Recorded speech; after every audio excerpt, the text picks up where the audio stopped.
If you're listening tonight, imagine dying on a public beach in daylight and leaving behind a message no one could understand for decades. In December 1948, a man was found on Somerton Beach in Adelaide, Australia. He was neatly dressed, shoes polished, jacket buttoned, tie straight. He wasn't sprawled or violent. He seemed calm, as if he had simply laid down to rest. But there was no identification, no wallet, no papers. Every label on his clothing had been removed. It was deliberate. Someone had erased all trace of who he was. Inside a hidden pocket, investigators discovered a tiny scrap of paper with only 2 words printed, Tamam Shud, a Persian phrase meaning, "It is finished." When police traced the paper, it came from a rare copy of a book of poetry. Inside, they found a handwritten code that has never been fully deciphered. Even today, cryptographers, amateur sleuths, and historians try to crack it and fail. The man's cause of death? Never confirmed. No one ever claimed the body. Witnesses couldn't identify him. For decades, he was simply gone. Imagine the waves rolling onto the sand, gulls crying in the distance, and a perfectly calm body lying alone.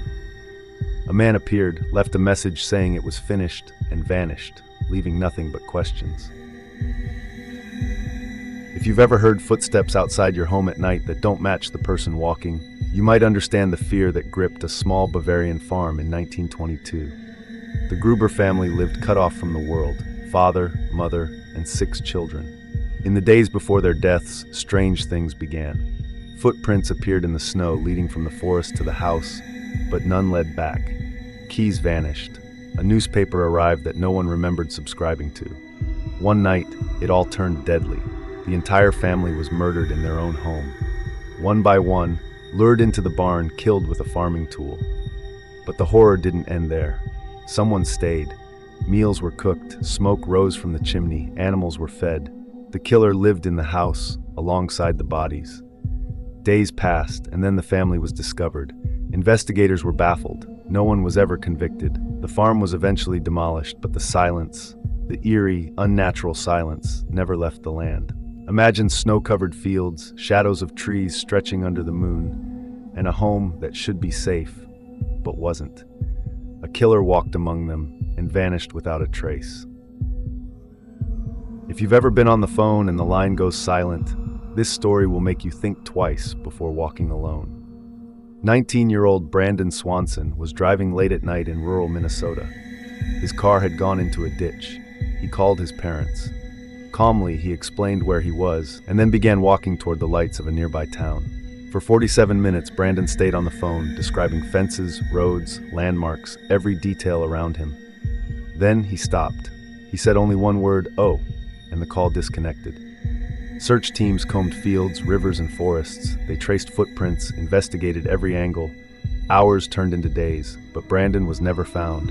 No body, no belongings, no explanation, nothing that made sense. Imagine walking under the dim glow of a distant light, listening to the night around you, knowing someone else could be there, but seeing nothing. The ordinary roads became endless, and the familiar landmarks became haunted. This is the story of someone who vanished in plain sight, leaving only the eerie echo of their last words.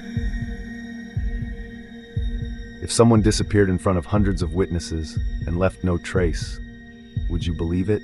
On December 19, 1971, a man calling himself D.B. Cooper boarded a flight from Portland to Seattle. Calm, polite, unassuming. A typical passenger, except for the note he handed a flight attendant. "I have a bomb." He demanded money, parachutes, and a fuel truck. Authorities complied, fearing for the passengers.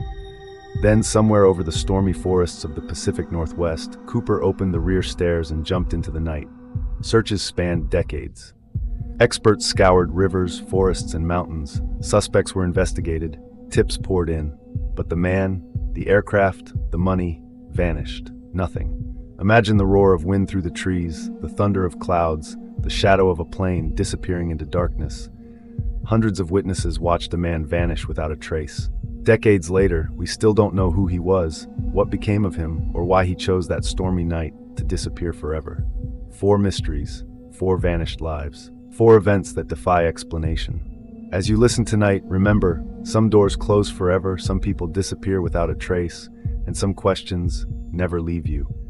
What would you do if you were the last to see someone alive, or if a mystery stared back at you, unresolved? These are the stories that haunt us, and tonight, they're yours to imagine.